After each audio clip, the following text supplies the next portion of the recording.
Muchas gracias, Miguel. Buenos días a todos. Pues vamos a dar inicio a los trabajos de esta que se ha llamado la Mesa de Debate 1 sobre Venezuela en el marco de nuestro seminario internacional Nuevas Tendencias del Constitucionalismo en América Latina.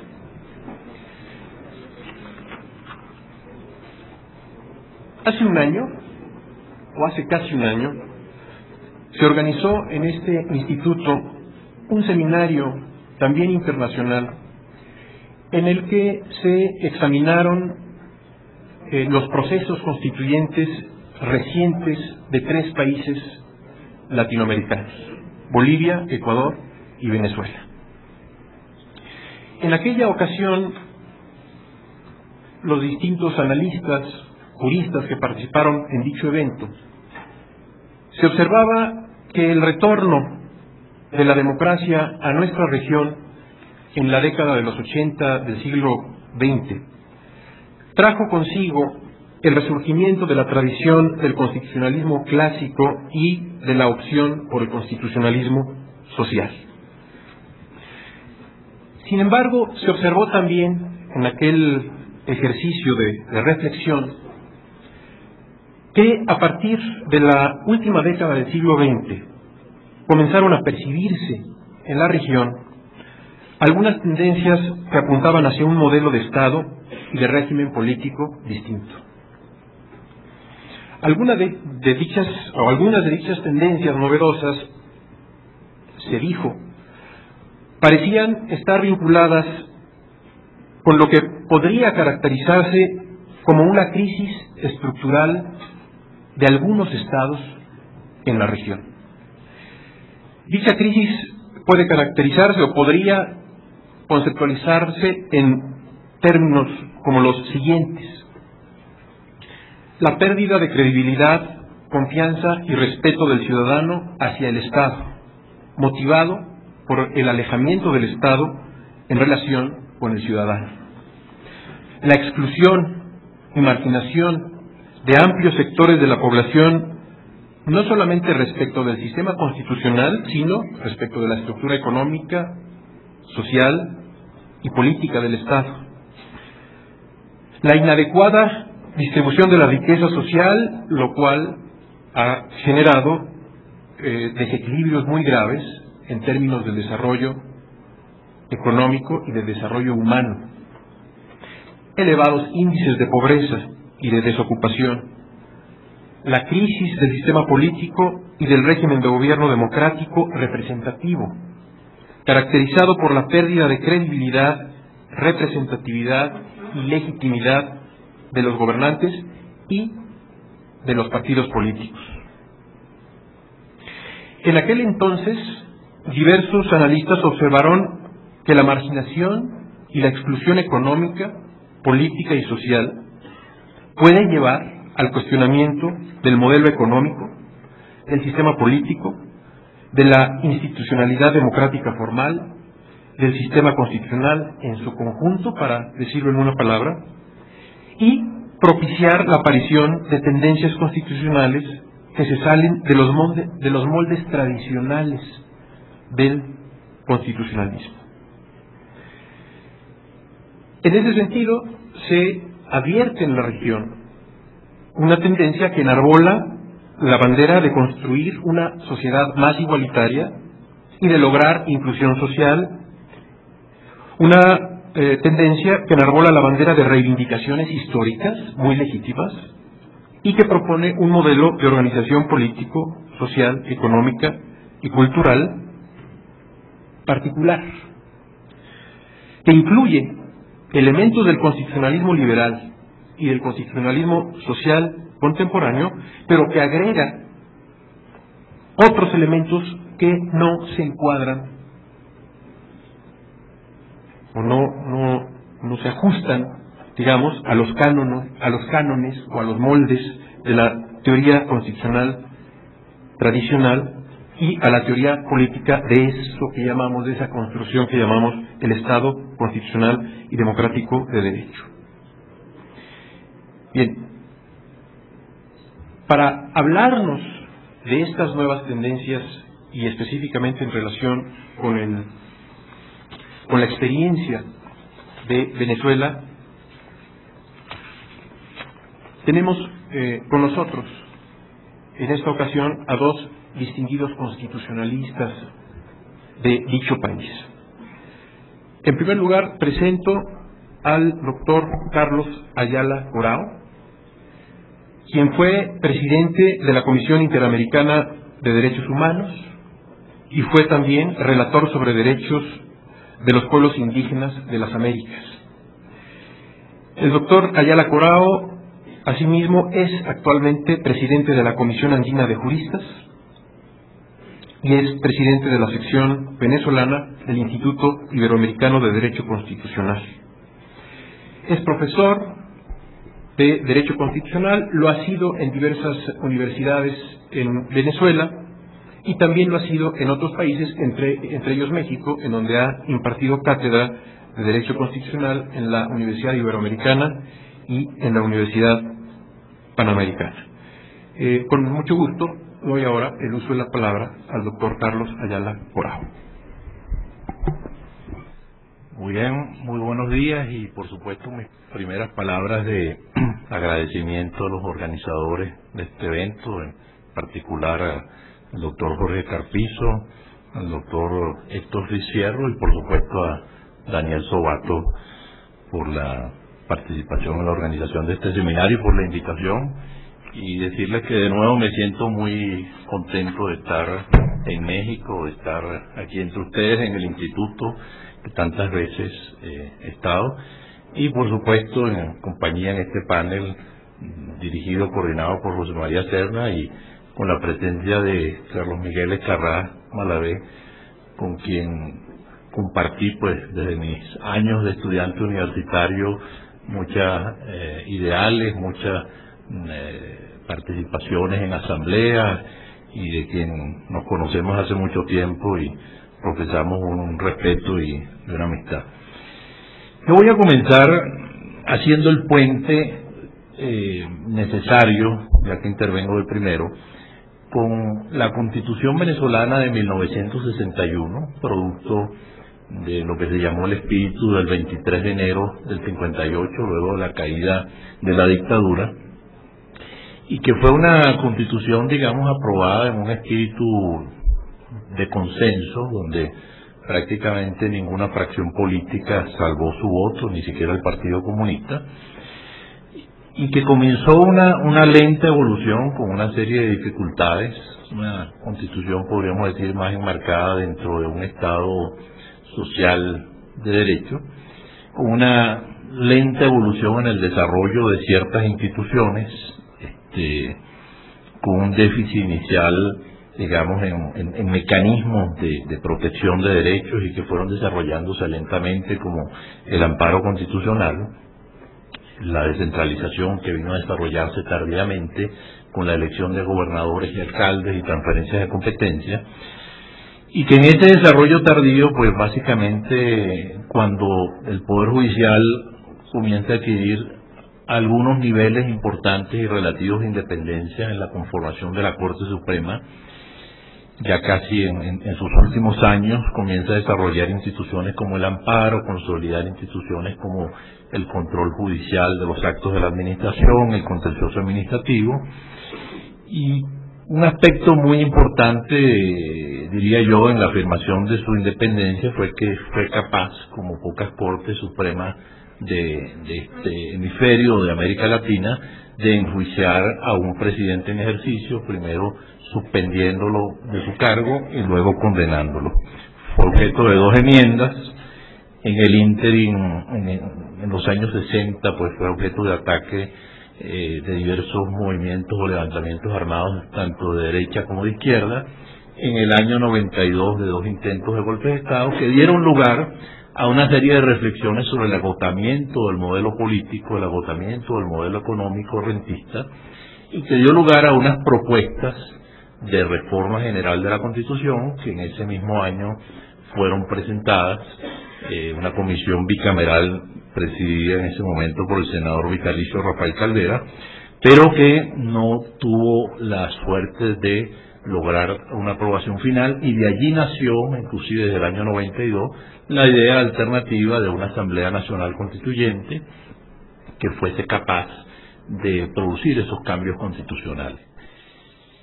Precisamente a raíz del año 99, cuando resultó electo el presidente Hugo Chávez Frías, uno de sus primeros decretos fue el de convocatoria a una Asamblea Nacional Constituyente. Y aquí es importante, yo no tengo tiempo de detenerme mucho en los trabajos de la constituyente, pero yo quiero dar una visión de, aparte del producto constitución de la constituyente, durante esos meses, con una previa discusión judicial muy importante sobre la naturaleza jurídica de esta Asamblea Constituyente, va a tomar cuerpo después de una intervención judicial sobre los límites del poder de la Asamblea Constituyente, si era una Asamblea Constituyente originaria o si se hacía en el marco de la Constitución vigente.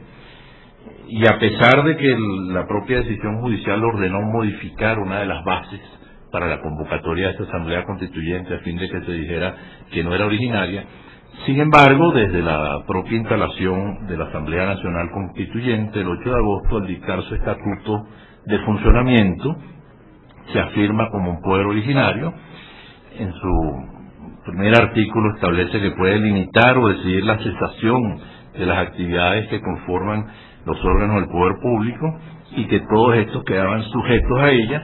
Y con relación a la Constitución vigente del 61, dijo que esta y el resto del ordenamiento jurídico mantendrán su vigencia en todo aquello que no colida o sea contradictorio con los actos jurídicos y demás decisiones de la Asamblea Nacional. Es decir, estaba claro que se había afirmado una vez instalada como un poder constituyente originario, que estaba inclusive por encima de la Constitución, que era capaz de modificar la Constitución vigente aún antes de terminar su trabajo. Y aquí yo lo único que voy a hacer referencia es a algunos decretos importantes dictados por la Asamblea Nacional Constituyente, y me voy a centrar básicamente en mi exposición del día de hoy en temas relacionados con los derechos, en temas relacionados con el tema de la justicia.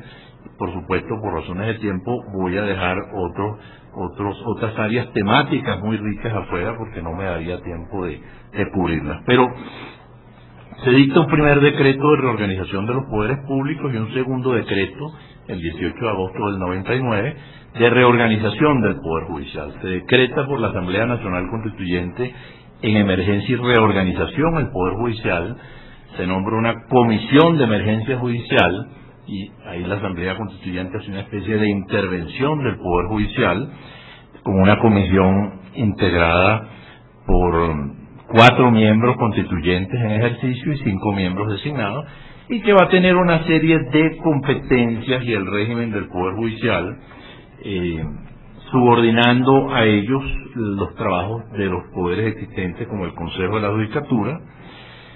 Con competencias, esta Comisión de Emergencia Judicial de destituir a cualquier funcionario del Consejo de la Judicatura, además de la facultad de suspender de inmediato funcionarios judiciales por el hecho, y leo simplemente, de que tengan procedimientos judiciales iniciados por causas de corrupción. O sea, bastaba que tuvieran algunos procedimientos de corrupción iniciados, no decididos, para que se pudieran suspender a los jueces.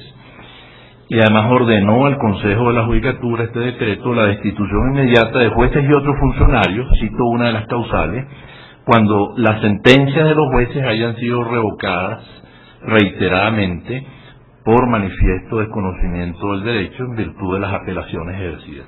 O sea que si un juez, sus sentencias apeladas habían sido revocadas reiteradamente, pasaba a ser una causal de destitución, independientemente de que las sentencias equivocadas habían podido ser las de segunda instancia.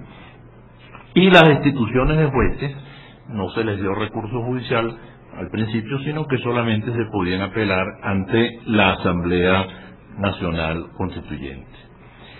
Luego de esta intervención, que dio lugar a una serie de correctivos y de críticas dentro de la misma Asamblea Nacional Constituyente, se dictó un decreto de régimen de transición del poder público. Al cesar la Asamblea Nacional Constituyente, se eligió una comisión legislativa nacional que iba a llenar el vacío mientras se elegía la nueva Asamblea Nacional, pero a diferencia de otras experiencias como la colombiana, estuvo constituida por 10 constituyentes que se mutaron a ser, digamos, diputados de esta Comisión Legislativa Nacional, y 10 ciudadanos que fueron reclutados de la calle y fueron bendecidos como diputados. Y lo preocupante de este órgano no electo, por lo menos en la mitad de su composición directamente, es que ejerció funciones legislativas durante estos 6 meses, tan delicadas como modificación del Código Penal para crear delitos, y el Código Orgánico Procesal Penal unas modificaciones importantes, Ley Orgánica de Telecomunicaciones, etcétera. Respecto al Poder Judicial, este decreto designó los jueces de cada una de las salas del nuevo Tribunal Supremo de Justicia, sin seguir, digamos, el procedimiento establecido en la propia Constitución para la designación, pero como un régimen de transición, y creó una comisión que está vigente hasta el día de hoy con algunas modificaciones, que es la Comisión de Reestructuración y Funcionamiento del Poder Judicial, con una facultad para ejercer la disciplina de los jueces mientras se dictara el código de ética del juez y se nombrasen los tribunales disciplinarios. De tal manera que con esto simplemente quiero significar que el trabajo de la Asamblea Nacional Constituyente, aún antes de la entrada en vigencia de la Constitución, tuvo un peso importante en lo que fue la intervención con la intención de depurar el Poder Judicial, pero al mismo tiempo cesando en la estabilidad a los jueces.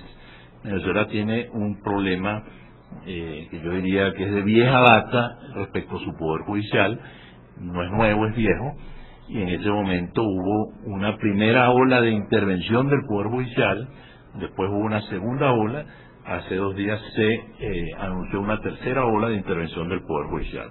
Pero como les digo, vamos a centrarnos en lo que va a ser la parte básicamente de la justicia y los derechos en la intervención. Dejo afuera otros temas muy importantes que me hubiera gustado intervenir, como la participación ciudadana, como la descentralización, que también fueron tocados.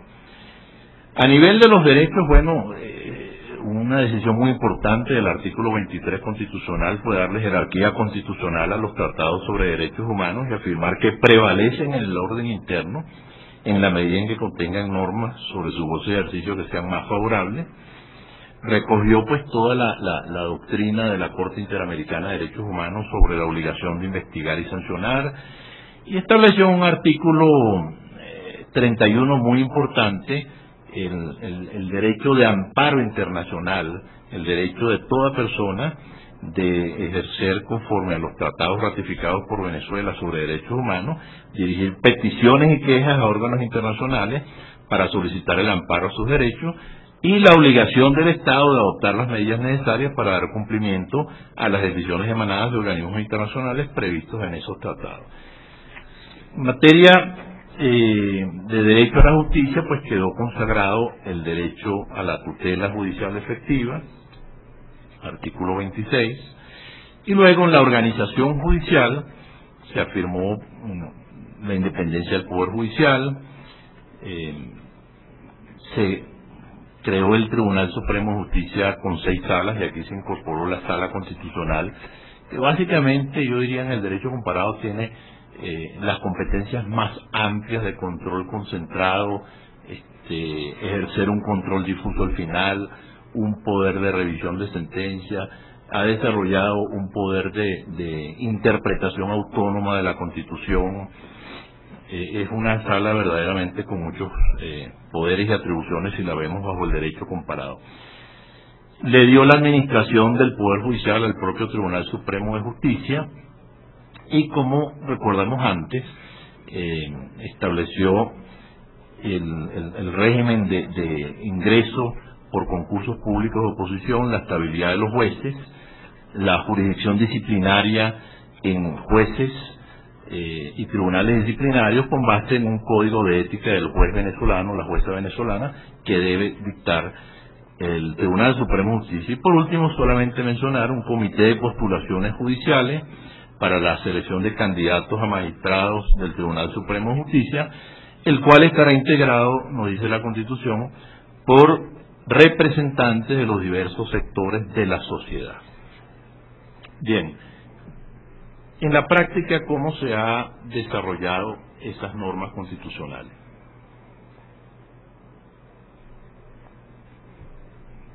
Bueno, primero, el Tribunal Supremo de Justicia, como vimos, se hizo un primer nombramiento por ese decreto de régimen de transición del poder público, una vez aprobada la Constitución, 2 días antes de que fuera publicada en la Gaceta Oficial, se nombraron los jueces del Tribunal Supremo de Justicia.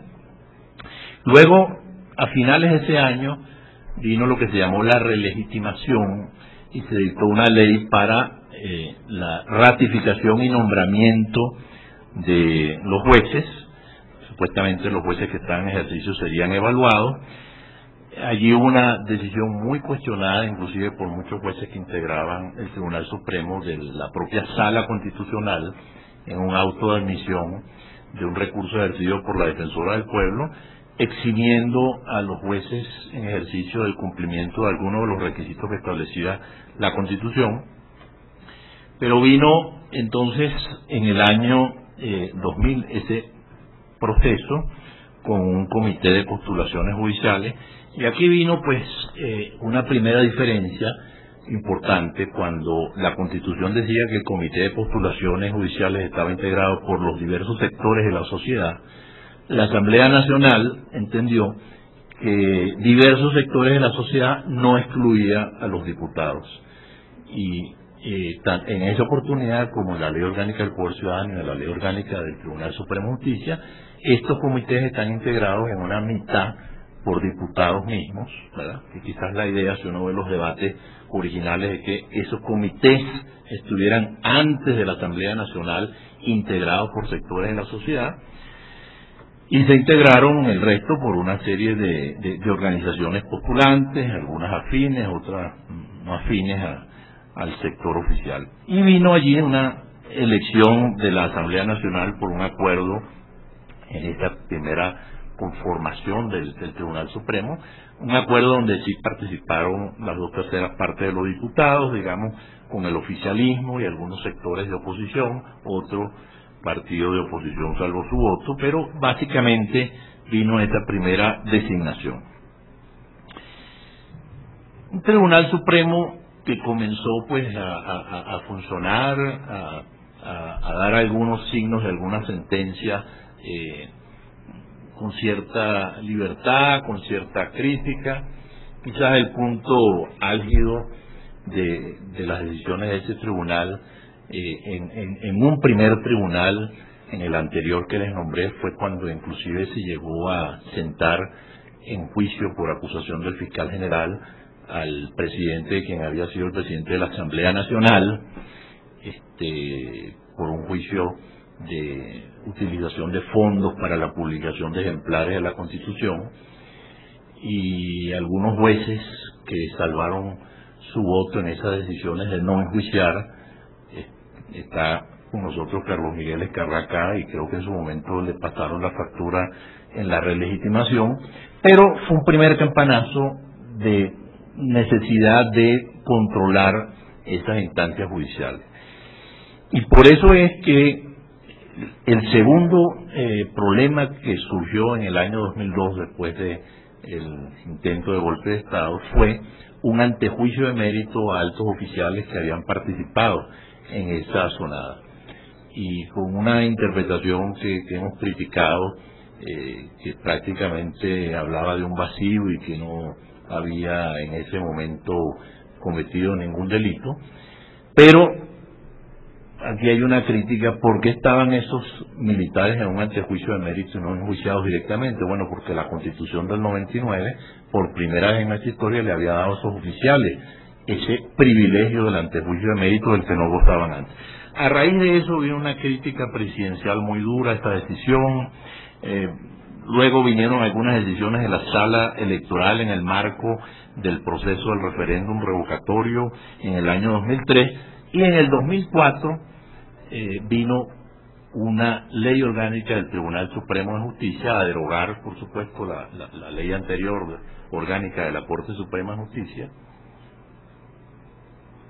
pero claramente con un propósito anunciado de un aumento del número de magistrados y un control del Tribunal Supremo. Esto no es necesario inferirlo porque está en el récord que así se estaba haciendo. Esta ley, en unos grandes debates, finalmente fue aprobada por la mayoría. Se argumentaba que como modificación de ley orgánica y con base en una jurisprudencia de la Sala Constitucional debía ser aprobada por una mayoría calificada como lo establece la Constitución, pero fue aprobada por una mayoría simple.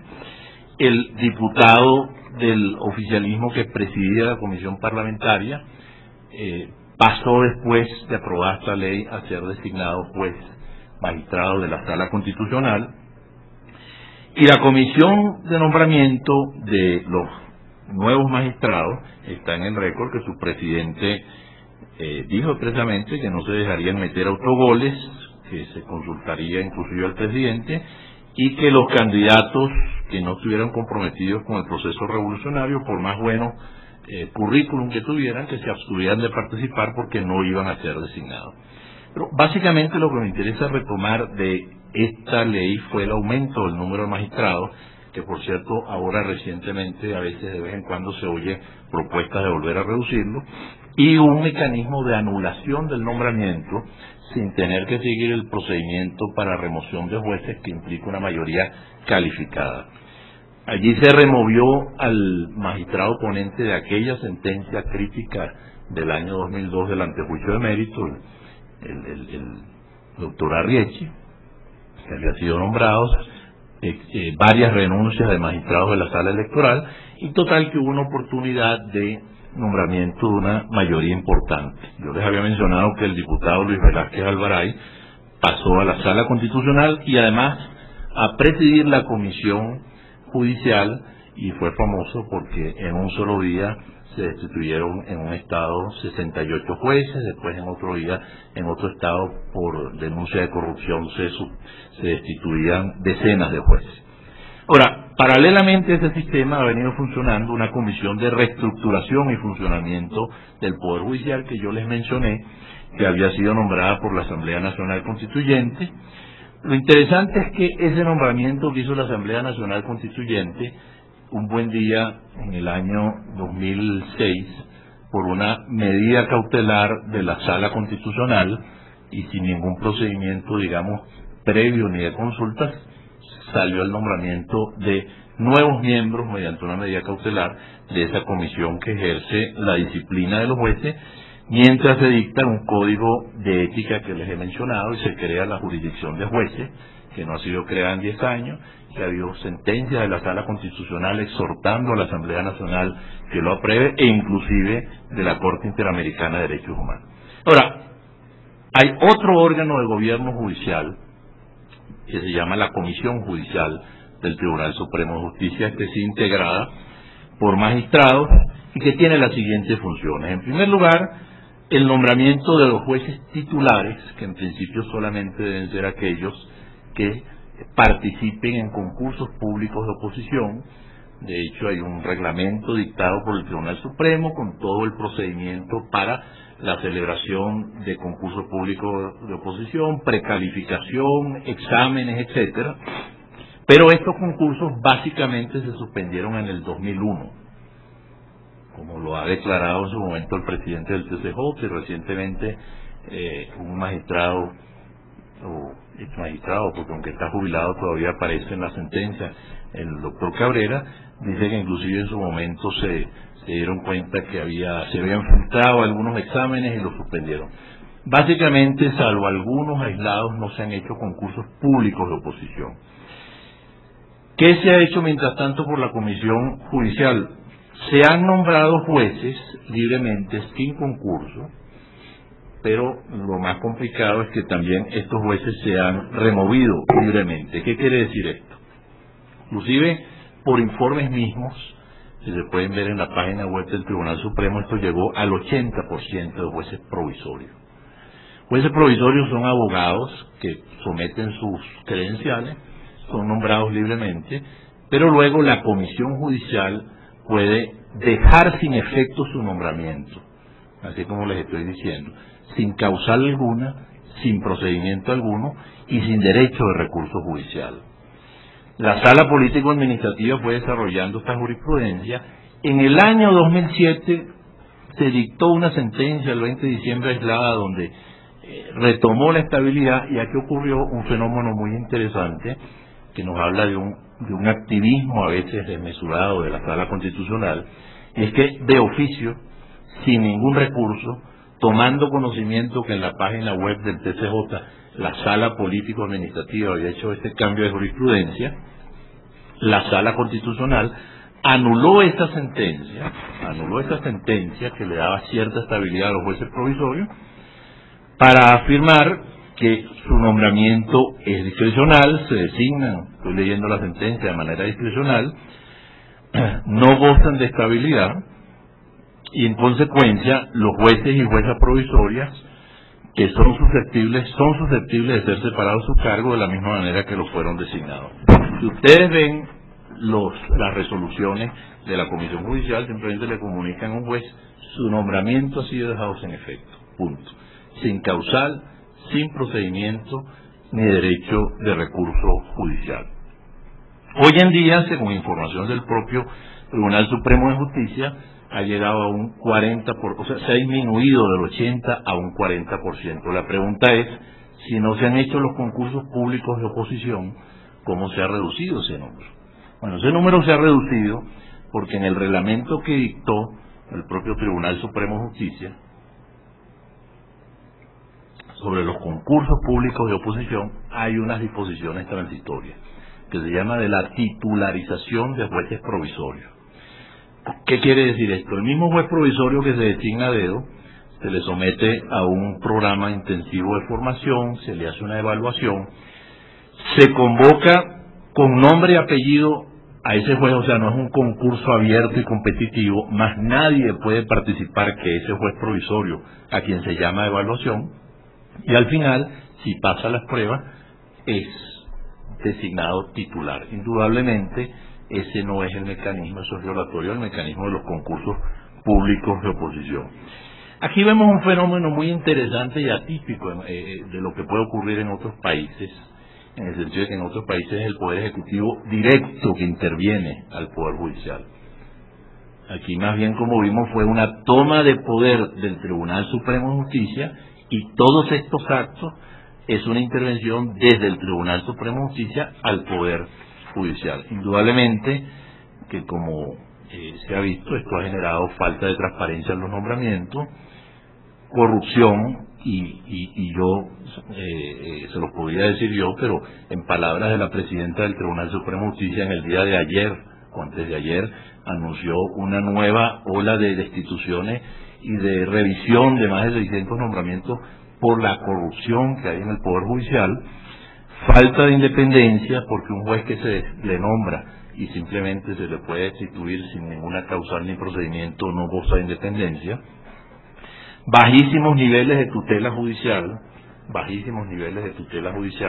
Hay un trabajo hecho por el profesor Antonio Canova de la Universidad Católica y de la Universidad Central de Venezuela, simplemente por razones de tiempo, en estos cuadros del año 2007, de las sentencias dictadas en materia de control de actos administrativos del Ejecutivo Nacional, solamente se dictaron ese año 6 sentencias con lugar y 2 sentencias parcialmente con lugar. Medidas cautelares, 4 medidas con lugar, ninguna parcialmente con lugar. Y en este índice lo que nos dice que ha bajado respecto a lo que ha podido ser en otro momento los niveles de tutela. Otro caso importante de intervención del Poder Judicial ha sido el caso de la Corte Primera de lo Contencioso Administrativo, que brevemente les digo que es prácticamente el segundo tribunal más importante del país. Ha sido sometido a 4 destituciones importantes, una en el 2004 estuvo cerrada por casi 8 meses, otra el año pasado que estuvo cerrada por 1 año, aunque paralelamente funcionó la Corte Segunda. Y la del 2004, después de una serie de decisiones que controló actos, digamos, del Poder Ejecutivo, quizás la decisión más crítica fue sobre el programa de salud de Médicos Barrio Adentro, donde lo único que declaró allí fue que los médicos venezolanos tenían derecho de igualdad a ser tratados en cuanto al ingreso y remuneración que los médicos cubanos de este programa. Fue insultada públicamente la Corte en un discurso del presidente de la República en Aló Presidente, y se buscó un mecanismo a través de una sentencia de la Sala Político-Administrativa que había hablado del error inexcusable en otra causa. Fueron suspendidos sus jueces, allanados con la Policía de Seguridad del tribunal, y fueron destituidos los 5. Solo que de los 5, 3 no eran afectos al oficialismo y 2 pareciera que sí, porque de los otros 2 fueron después nombrados magistrados del Tribunal Supremo de Justicia. Uno de ellos, inclusive uno de ellas, la preside hoy en día. Ese caso es interesante, que llegó inclusive después de las apelaciones y los amparos que se ejercieron internamente a la Corte Interamericana de Derechos Humanos, que en sentencia del 5 de agosto del año pasado declaró que la destitución arbitraria y el no respeto al debido proceso y el derecho a la tutela judicial había violado los artículos 8 y 25 de la Convención, pero que afirma tajantemente que no pueden existir jueces provisorios sin estabilidad porque no tienen condición de jueces, y ordenó reintegrar a esos 3 jueces, Apis, Rocha y Ruggeri, si estos así lo deseaban, a un cargo equiparable. Y luego una serie de declaraciones más bien de júbilo. El 18 de diciembre del 2008, con sentencia publicada en enero de este año, la Sala Constitucional declaró inejecutable el fallo de la Corte Interamericana de Derechos Humanos, algo que ya venía de una sentencia 1942 que habló de un exequatur de constitucionalidad para las sentencias internacionales, lo llamó pasavante de constitucionalidad. Y es importante, no tenemos, por razones de los límites del seminario de hoy, pero si a alguien le interesa después podemos darle los datos de esta sentencia, pero es interesante que no solamente se quedó en la declaratoria de inejecutabilidad, sino que, así lo dijo, ante la evidente usurpación de funciones de la Corte Interamericana, solicitó al Ejecutivo Nacional que procediera a denunciar la Convención Americana sobre Derechos Humanos. Allí, por cierto, hubo 2 votos salvados, pero un voto salvado de un magistrado que votó con la mayoría, pero en este aspecto dijo que no se le podía hacer esa solicitud al Ejecutivo.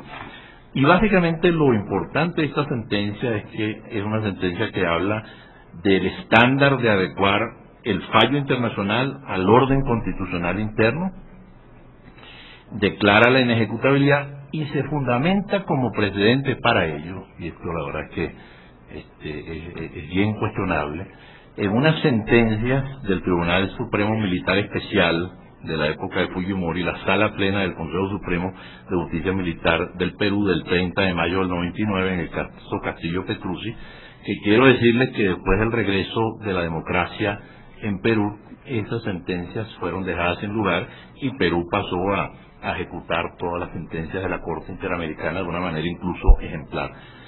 Pero en la motiva, el otro aspecto importante de resaltar es que afirma, en caso de conflicto entre el derecho internacional y el derecho constitucional, dice, el estándar para dirimir ese conflicto entre los conflictos y las normas debe ser compatible con el proyecto político y no debe afectar la vigencia de dicho proyecto con elecciones interpretativas ideológicas que privilegien los derechos individuales o que acojan la primacía del orden jurídico internacional sobre el nacional.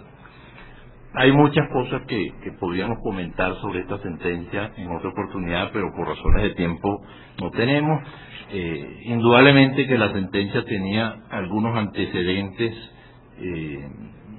importantes donde ya se venía desarrollando esta doctrina judicial sobre la incompatibilidad de las sentencias de derecho internacional con el orden constitucional interno, lo cual todos sabemos que bajo el derecho internacional y la Convención de Viena sobre el derecho de los tratados, los estados deben adaptar su ordenamiento jurídico interno al ordenamiento jurídico internacional, y ejemplos de sobra tenemos inclusive de cómo Chile modificó su constitución para eliminar la censura previa en la constitución y adaptarla a la Convención Americana.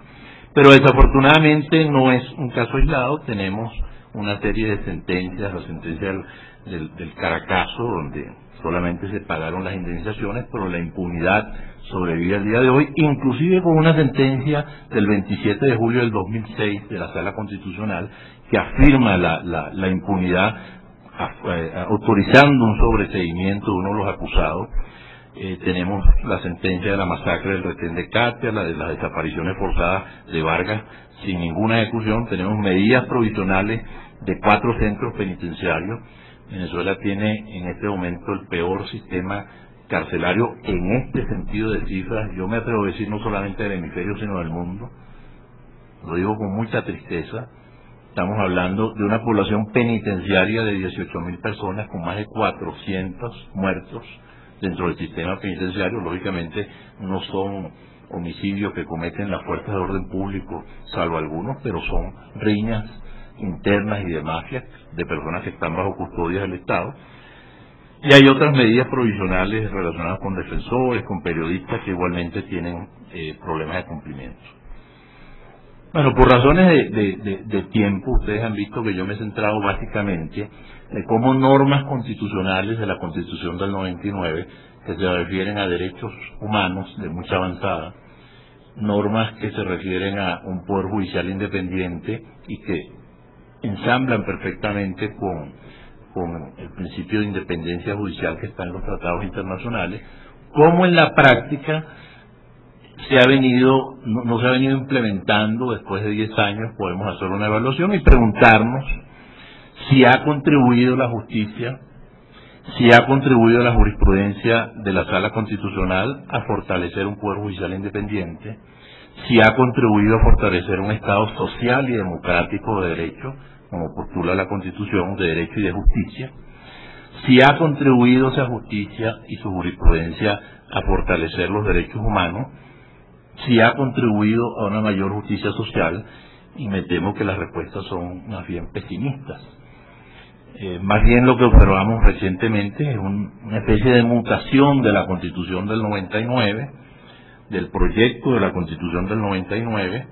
Hay una Constitución formal, como decía el profesor italiano, si uno la lee se da una impresión de lo que es un modelo constitucional, una Constitución formal, digamos, que tiene una conformación, unos valores, unos principios, un Estado social y democrático de derecho y de justicia, y en la práctica más bien se pregona un Estado socialista como estaba muy claramente establecido en el proyecto de reforma constitucional que fue rechazado, pero que sin embargo en la práctica se ha venido implementando.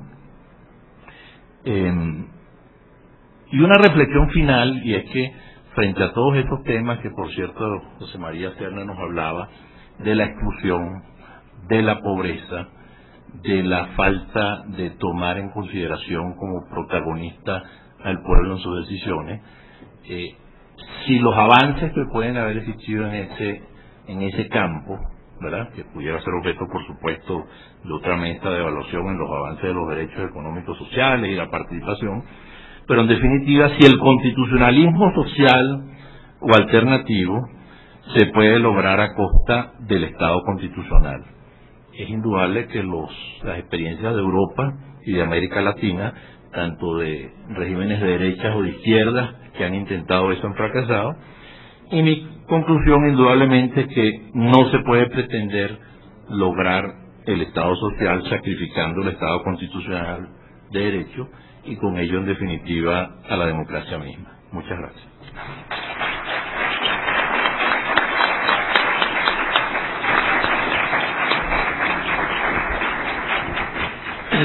Muchas gracias, doctor Ayala Corado, por su exposición, por sus reflexiones. que nos llevan por una serie de temas que aparecen de manera recurrente en los procesos constituyentes contemporáneos de América Latina, y creo que lo vamos a ir viendo a lo largo de las sesiones que nos quedan en este seminario. Temas como el de la naturaleza del poder constituyente, sus poderes originarios o derivados, y eso qué significa, el alcance de las atribuciones o de los poderes de una Asamblea Nacional Constituyente. Es un tema importantísimo en el contexto latinoamericano actual. El tema del papel del juez constitucional, el papel del Poder Judicial en el marco de esos procesos constituyentes, y esta última reflexión muy interesante, no nada más para el caso de Venezuela, ni nada más para Ecuador o Bolivia, sino para toda América Latina, la distinción entre constitución formal y la constitución viva, o la constitución vivida, ese tema tan relevante en la experiencia constitucional latinoamericana. Muchas gracias por su exposición. Presento a continuación al doctor Carlos Miguel Escarrá Malavé, quien es abogado por la Universidad Católica Andrés Bello de Venezuela, es politólogo también por la Universidad Central de Venezuela, es doctor en Derecho Público. Asimismo, es profesor titular de la Universidad Central de Venezuela y de la Universidad Católica Andrés Bello. Ha sido subprocurador general de la República en Venezuela. Fue magistrado y presidente de la Sala Político-Administrativa del Tribunal Supremo de Justicia, también de Venezuela, y actualmente es diputado en la Asamblea Nacional de la República Bolivariana de Venezuela. Tiene el uso de la palabra el doctor Carlos Miguel Escarrá. Bueno, muy buenos días. Ante todo, un fuerte saludo socialista y bolivariano.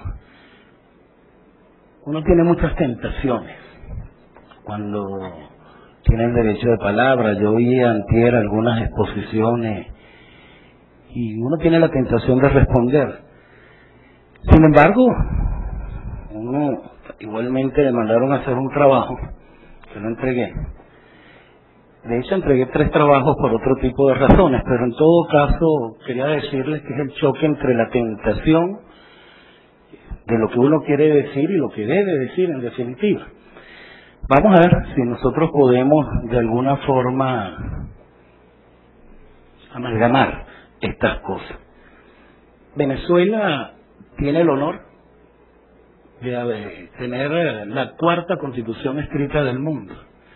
Antes de la constitución de Cádiz, aquí se dijo que la constitución de Cádiz influenció en las constituciones hispanoamericanas. Por lo menos en Venezuela no. Nuestra constitución fue la primera constitución escrita de Latinoamérica. Fue la 4ª del mundo. Fue la 2ª en consagrar derechos humanos. Acuérdense ustedes que la constitución americana difirió, hizo un diferimiento de la consagración de derechos, que son las primeras enmiendas de la Constitución americana. De tal manera de que tenemos la primera constitución escrita de Latinoamérica, la primera constitución en América en consagrar derechos humanos, y por lo tanto una tradición en ese sentido. Venezuela, por su ubicación geográfica y por su naturaleza histórica, nosotros no fuimos virreinatos, como México, como Perú, como Colombia. No. Nosotros fuimos capitanía general, pero al final del día, 1777, 30 y pico años antes de la independencia. Nuestra Real Audiencia fue de 1796, la Real Hacienda fue de 1792. Es decir, cuando empezó a conformarse algo de lo que podría llamarse Venezuela, ya vinieron todos los procedimientos. Guali España, en 1800, vino por supuesto las primeras intentonas de Francisco de Miranda en 1804 y 1806, y luego pues ya el primer grito de libertad en América el 19 de abril de 1810.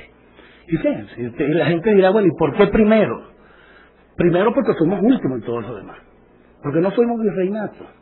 Ni tuvimos los controles que tuvo México, que tuvo Perú, que tuvo Colombia, que tuvo Argentina.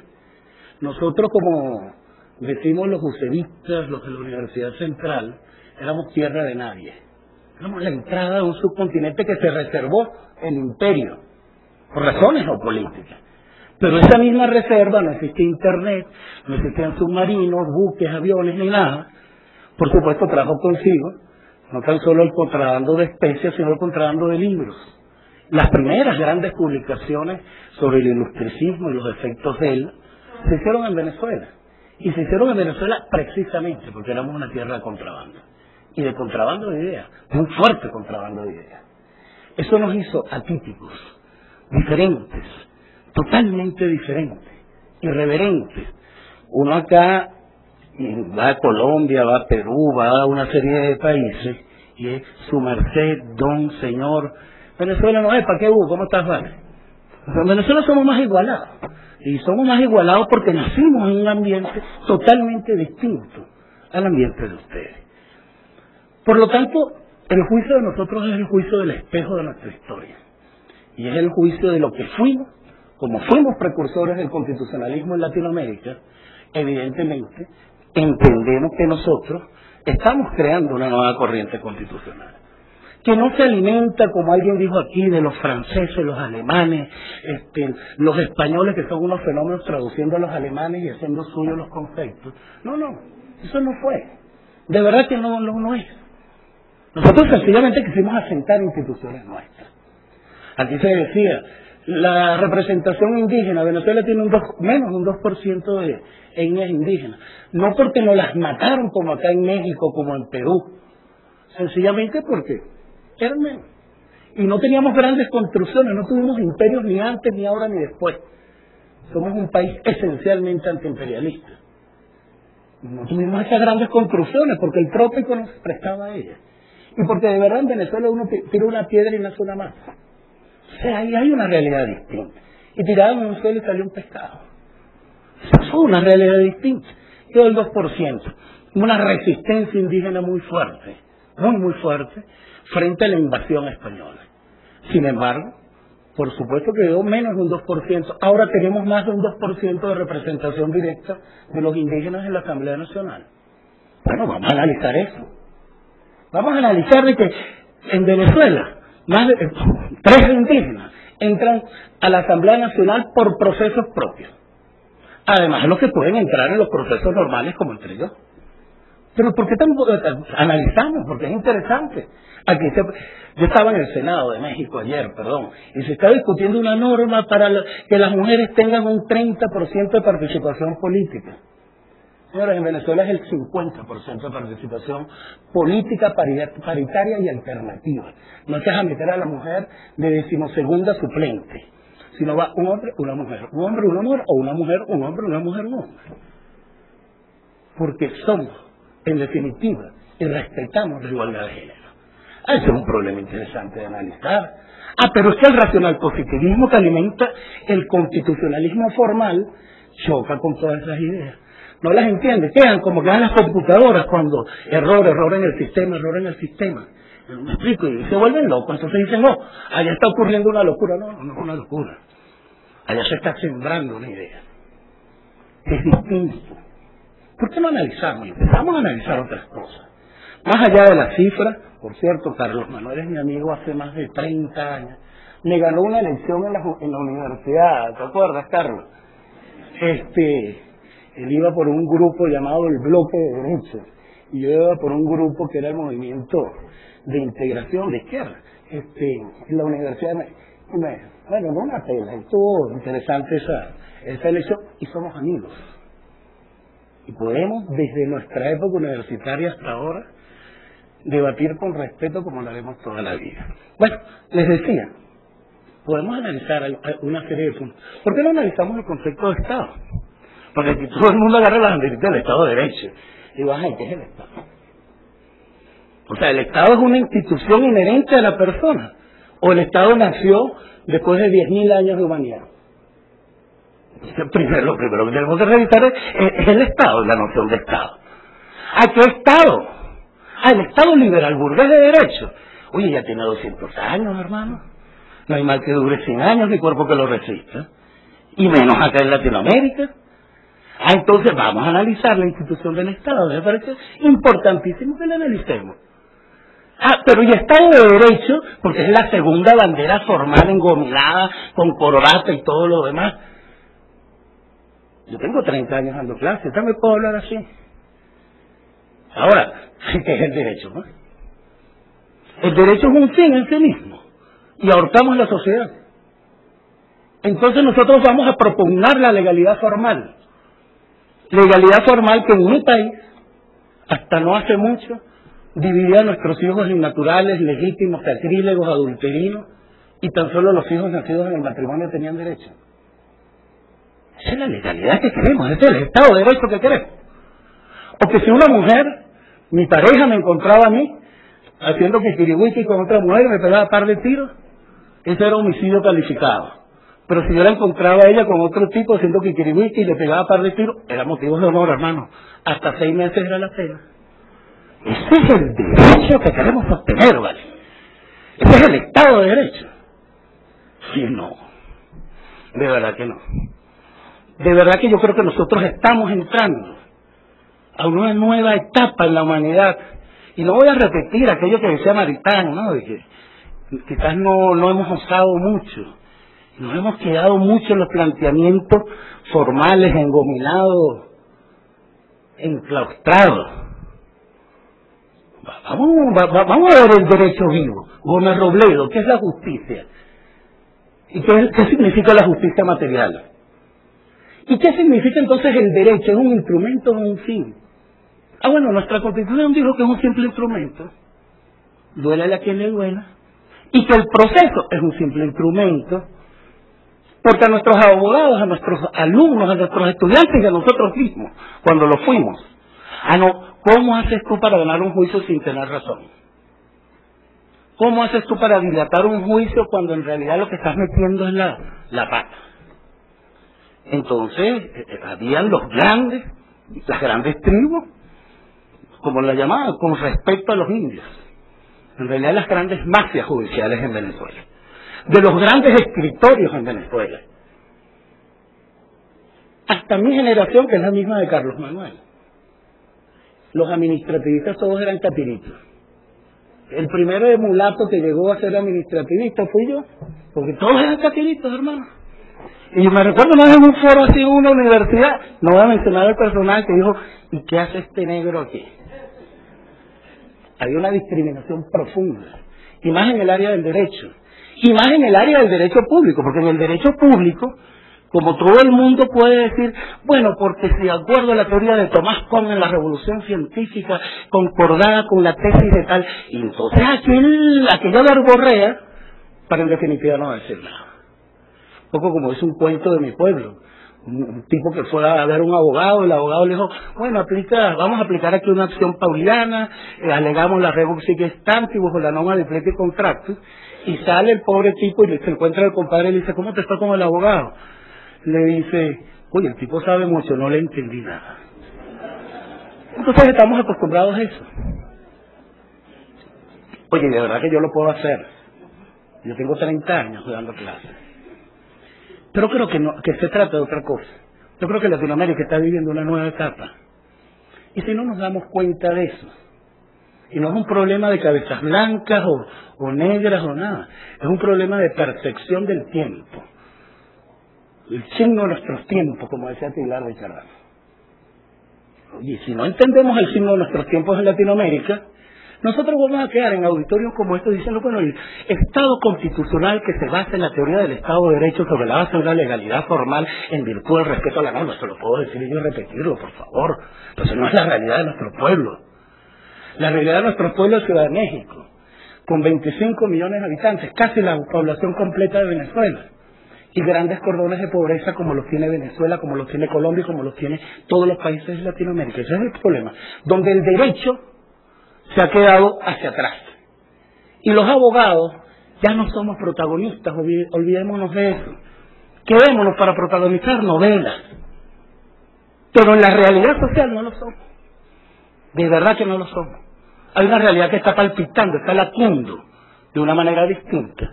Y no nos hemos dado cuenta.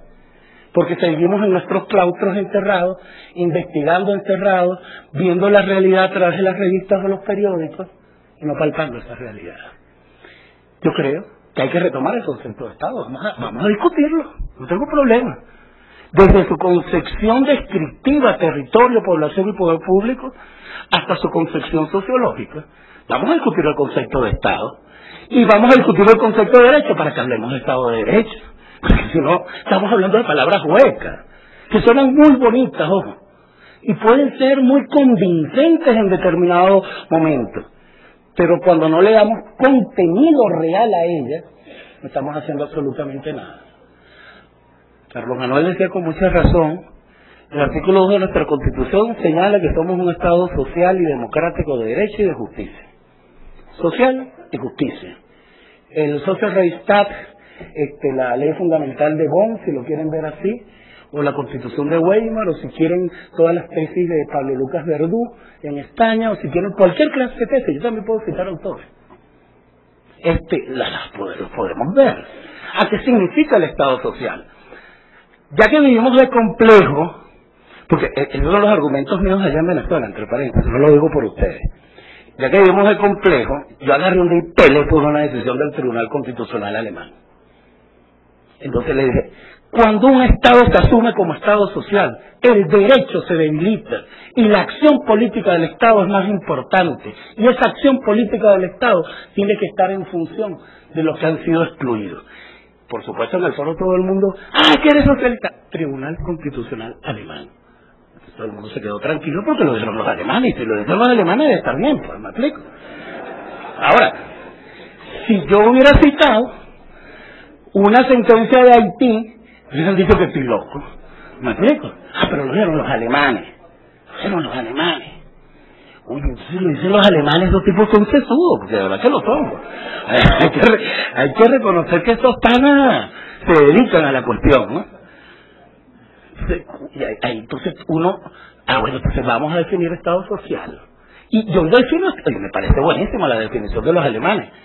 Me explico, Estado social es una conducta y una posición del Estado. Fíjense, una conducta y una posición del Estado que supera el derecho, dice el Tribunal Constitucional alemán. Olvidémonos entonces del político del Estado de Derecho. Y que va mucho más allá, porque va a la reivindicación de la justicia material. Y esos panas también han hablado de justicia, que uno se pone a leerlo y de verdad que, termina fumado, termina con marihuana, por una cuestión de eso, son complejos y profundos, de verdad. ¿Me explico? Chévere. Estado social y Estado de justicia. Y de justicia material. Como le dijo Carlos Manuel, yo fui magistrado del más alto tribunal. Yo llegué como abogado donde quise llegar. Magistrado del más alto tribunal de la República, ¿no? Ni relator, nada. Magistrado principal, presidente de la sala política. Y enfrentamos el problema de la justicia material. Reivindicamos en el caso de Rosario Noel, febrero del año 2000, lo de la recurribilidad de las acciones cuando hayan sido destituidos los jueces. Rosario Noel de Pacheco, me acuerdo que fue el nombre de la jueza. Oye, y ahí tratamos de decir, ¿qué significa un Estado de justicia? Vamos a definir la justicia material, agarramos a Gómez Robledo. La justicia material es una justicia viva, es una justicia que está aquí, uno al lado del otro y al frente del otro. No es la justicia abstracta, no es esa gorda vendada con una espada que le ponen a uno. Cuando soy magistrado mucha gente protestaba. Me pusieron mi gorda con la venda, una balanza y una espada.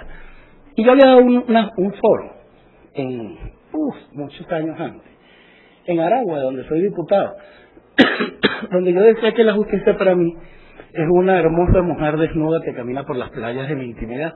Y alguien hizo un dibujo de una mujer desnuda con aquellas tetas y aquel pedazo. Y yo bajé mi gorda y puse a mi mujer. Entonces entraron los demás magistrados, doctor Escarrat. ¿Te acuerdas, Carlos? Carlos se quedaba pegado ahí viendo la cuestión, ¿no? Pero en todo caso, doctor Escarrat, pero usted es magistrado, porque no, eso para mí es la justicia, pues. Y yo la llamaba, antes de la canción de Vicente Fernández, yo le llamaba justicia divina, pues yo creo que era una justicia. Y uno restiado con la justicia. Hay que retomar esos conceptos. Yo creo en el Estado social, creo en la reformulación del concepto de Estado, creo en un Estado de justicia. Creo que tanto el Estado social como el Estado de justicia están por sobre esa concepción clásica de la legalidad formal y del Estado de Derecho. Hay que repensar los temas. Como decía el maestro, oye, me acuerdo que derechos de primera generación, segunda generación, tercera generación, éramos unos muchachos, Carlos. Bueno, lo somos todavía, ¿no? Pero en todo caso, hace más de 20 años nosotros decíamos, pero es que tú no puedes clasificar así los derechos. ¿Por qué? Bueno, el derecho al ambiente o el derecho a los alimentos está vinculado al derecho a la vida. ¿Cómo separan las generaciones ahí? Eso no tiene sentido. O sea, yo creo que los derechos es una integralidad que nosotros debemos asumir hoy en un debate planteado también, por cierto, por los alemanes, me quedan bien esos tipos. Este hombre decía que tenemos que trascender la visión individual de los derechos y de ir más a una visión colectiva de los derechos, aunque su nacimiento sea individual. Mi vida no es mi vida, sino en función de la vida de todos los demás. Mi derecho a comer es mi derecho, pero también está en función de los derechos de los demás. Entonces hay un cambio en la valoración de todas estas cosas donde no nos hemos dado cuenta. Y por supuesto, Latinoamérica siempre, 20, 30 años atrás, quizás en el 2030 nos estaremos debatiendo, oye, pero ¿por qué Estado de Derecho y por qué tales cosas? No, vamos a empezar este debate de ella. Que sí creo que fue el debate que nosotros vimos. La Constitución del 61, muy buena, muy bella, bonita, hermosa. Una Constitución hecha por una comisión de 23 personas con 17 asesores internacionales, sin que el pueblo haya puesto una sola palabra, y donde el presidente del Senado, que se asumieron el rol de poder constituyente que nadie les dio, dijo, aquí está, Raúl Leone, aquí está el texto que me presentó la comisión de estos grandes juristas. Y fíjense lo ofensivo que era el lenguaje. Y ninguno de ustedes tiene capacidad para hacerle objeciones. Claro que fue aprobada por unanimidad, Carlos. No va a ser aprobada por unanimidad, sí. Ahora, en la misma Gaceta Oficial, donde aparece publicada la Constitución del 61, aparecen publicados los decretos de Rómulo Betancourt suspendiendo todas las garantías constitucionales. Entonces, por supuesto, fue una Constitución que no le llegó a nadie. Si en la misma Gaceta donde aparece publicada fueron suspendidos sus derechos. Todos los derechos. Por cierto, la Constitución del 99 eliminó la figura de la suspensión de derechos. La Constitución del 99 señala expresamente que, aunque se esté en estados de excepción, se pueden ejercer las garantías de los derechos, el amparo constitucional y todo lo demás. La verdad que es interesante que analicemos eso sin prejuicio. Y lo podemos analizar sin prejuicio en la temática que se quiera. Ahora, esa fue la Constitución del 61, nadie la conocía. Nadie la conocía. Mira, cuando nosotros hicimos un foro, Carlos, no sé si tú te acuerdas, se llamaba Reforma del Estado, Asamblea Constituyente o Golpe de Estado. En el año 91, ante la intentona de Chávez en el año 92. ¿Tú qué te pones ahí?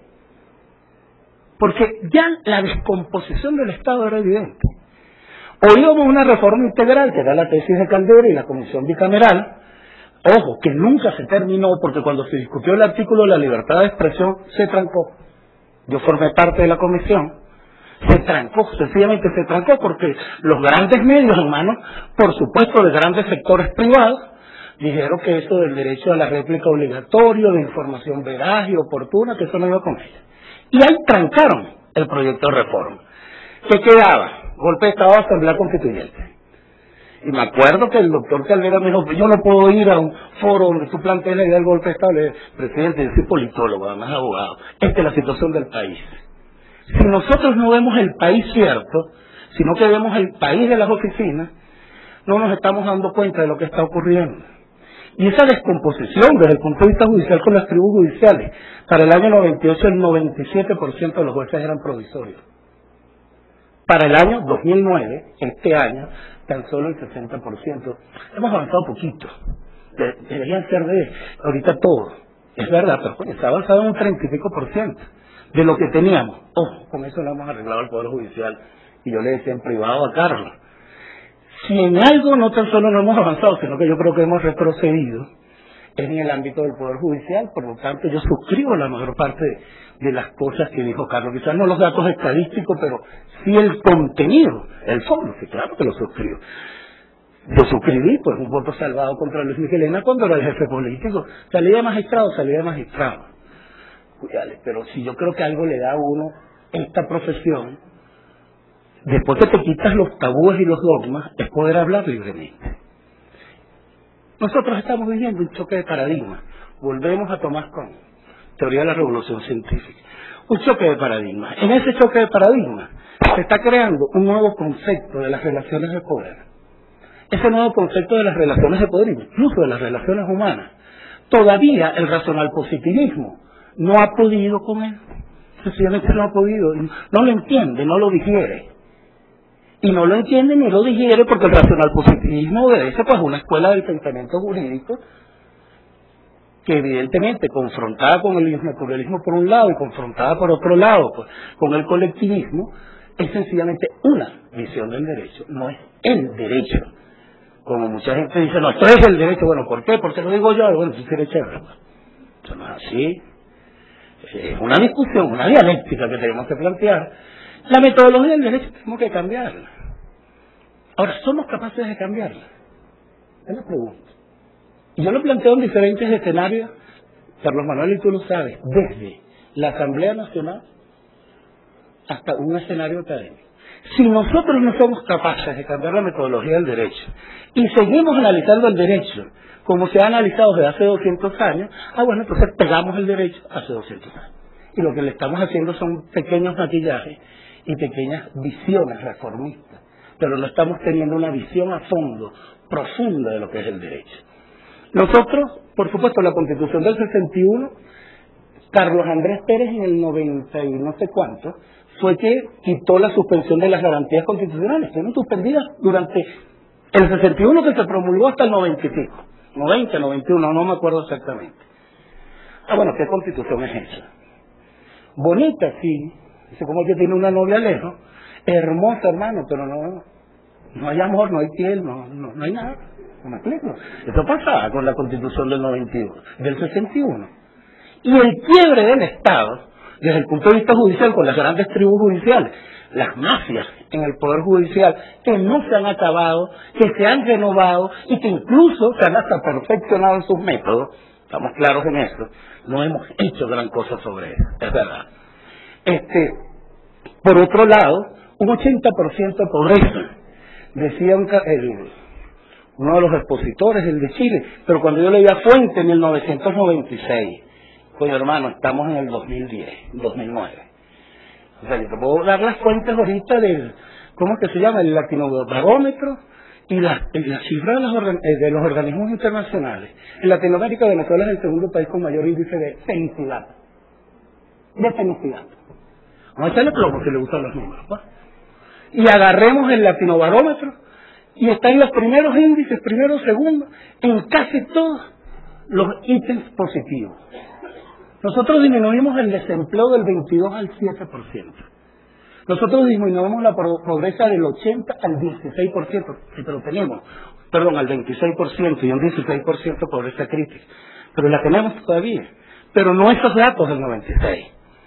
Hay unos datos de ahora, que no lo hace Venezuela, lo hacen los organismos internacionales.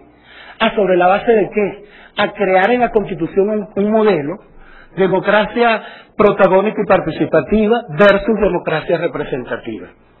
No se trata de entregar la representación como se hace en todas las democracias representativas y después que yo no soy representante como diputado, yo soy vocero.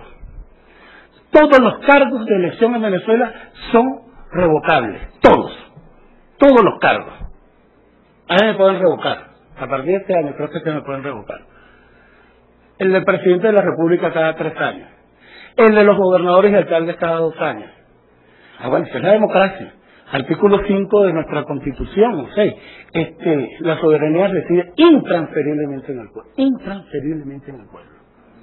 Entonces, esta visión de la democracia representativa clásica, que nace como el modelo de la Revolución Francesa y la democracia burguesa, evidentemente que no es el que nosotros tenemos.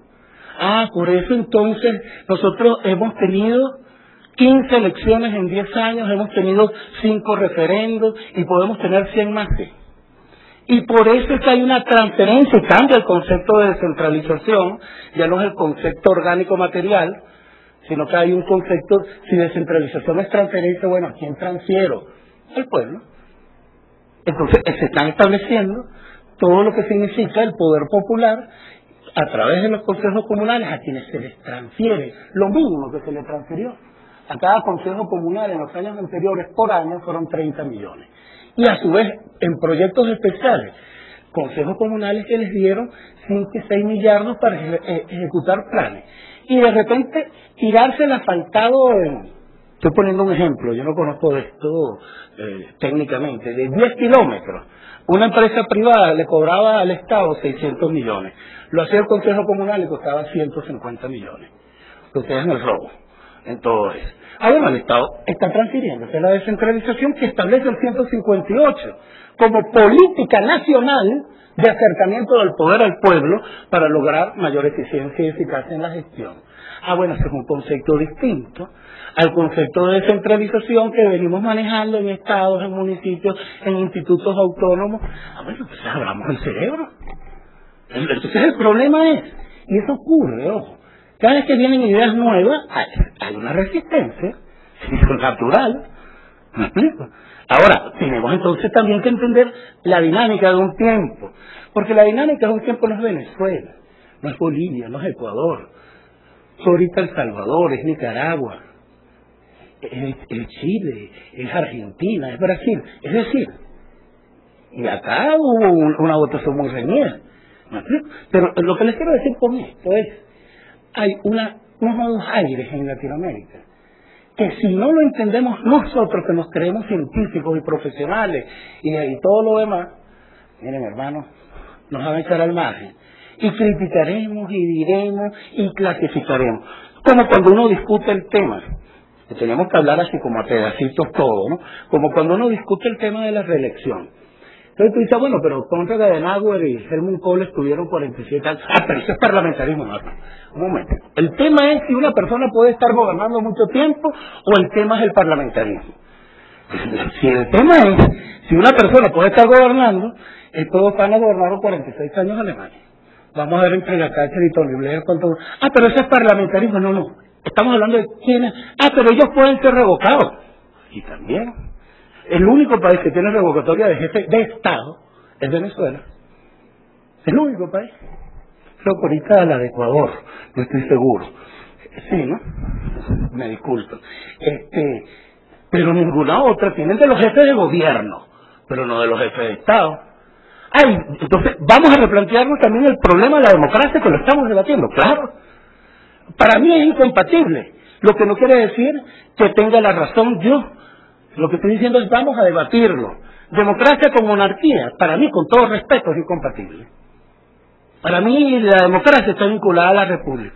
Eso por supuesto van a estar incluye, pero las democracias, las monarquías constitucionales de Europa, bueno, pero que ellos tienen una visión totalmente cruzada de acuerdo a su historia. Ahora su historia no es nuestra historia, ¿vale?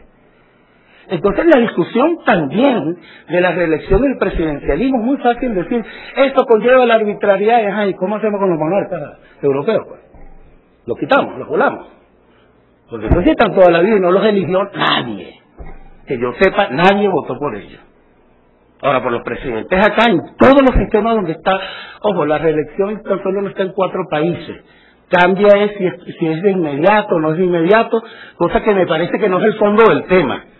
No, es como que si diga, me caso contigo, le digo a una novia durante 5 años, interrumpo, me caso con otra y después regresamos. No, eso en ciencias humanas y en todo es un absurdo.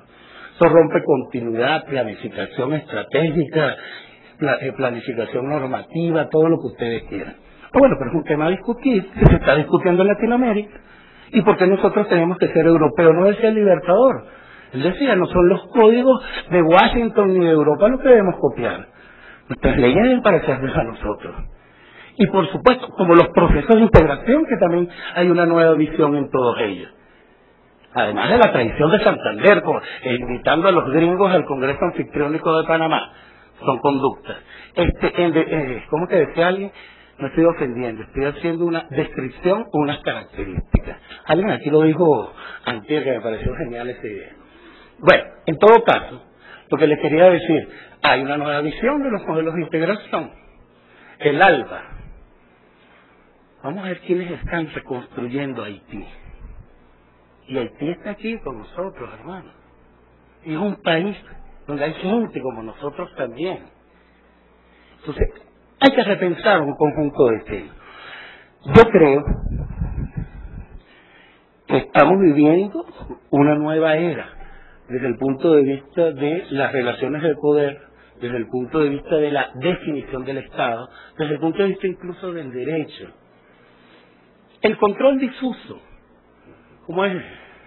Maryland versus Marbury versus 1813. El control difuso, ¿qué es, en definitiva? Una forma de romper con el Estado formal de derecho. Es decir, en el caso concreto, esta ley no se ajusta en nuestra Constitución, está en el 334 del control difuso, no se ajusta a los principios y valores. Bueno, ¿y cuáles son los principios y valores? La igualdad, la justicia, la libertad, el pluralismo, la democracia. Oye, esos son los principios y valores que en nuestra Constitución están recogidos en su parte normativa, que a su vez hace como modelo constitucional a nuestra Constitución como una Constitución normativa de aplicación directa. Ya no tenemos que sufrir como sufrimos con la Constitución del 61, que consagró la figura del amparo. Ojo, la figura del amparo contra todo el mundo. Nosotros tenemos el amparo contra los particulares, contra todos los órganos del poder público. Ahora, lo hemos tenido siempre. Aquí antes se dijo como una cuestión rara, ¿no? Nosotros lo hemos tenido siempre. Fíjense qué cosa, ¿verdad?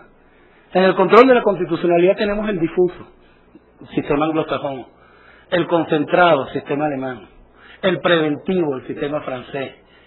Tenemos, por supuesto, todo un conjunto de variantes. Pero hay un punto que sí.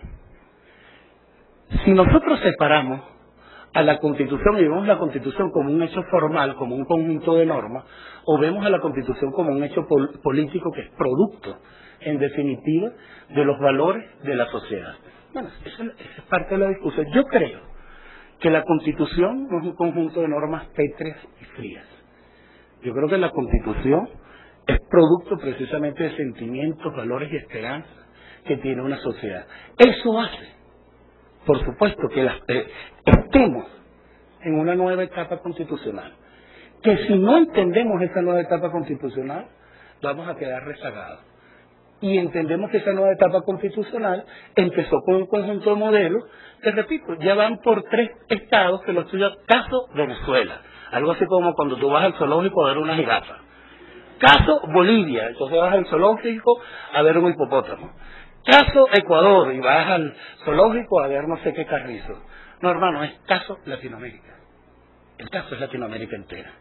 El caso nos está involucrando a todos. Y nosotros sencillamente tenemos que tomar una posición.